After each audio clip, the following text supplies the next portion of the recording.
Think about the last time someone told you a story and you completely lost track of time. Not a movie, not a book, just a person talking. And somehow you were just gone. Feeling things about people you'd never met, places you'd never been. That didn't happen by accident. Cave paintings found in Indonesia date back over 45,000 years ago.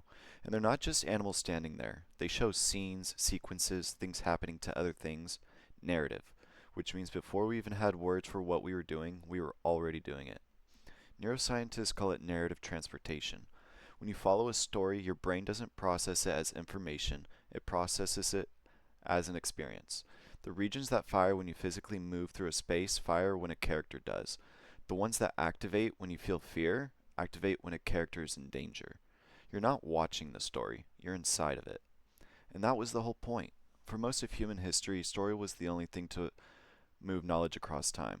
You couldn't write down how to survive a drought, but you could sit with someone and say, there was a person, they ate the red berries, and they didn't come back. You could make them feel the loss before they ever made the mistake.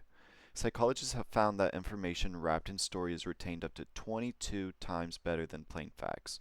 That gap is the difference between communities that survived and ones that didn't. But here's what left out. The oldest stories we've ever found aren't survival manuals.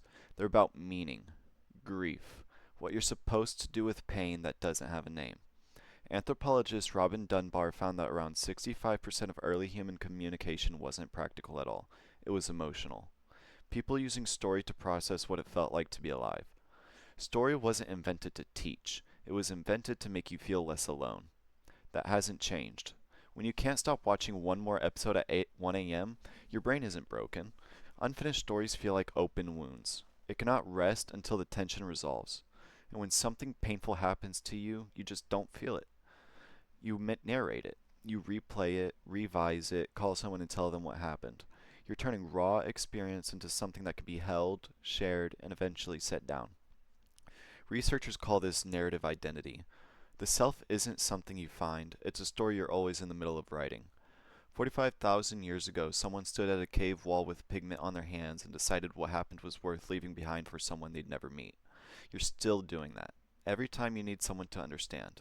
Every time you reach for a story instead of a statistic because you already know which one actually lands. The fire still looks different, but you're still sitting around it.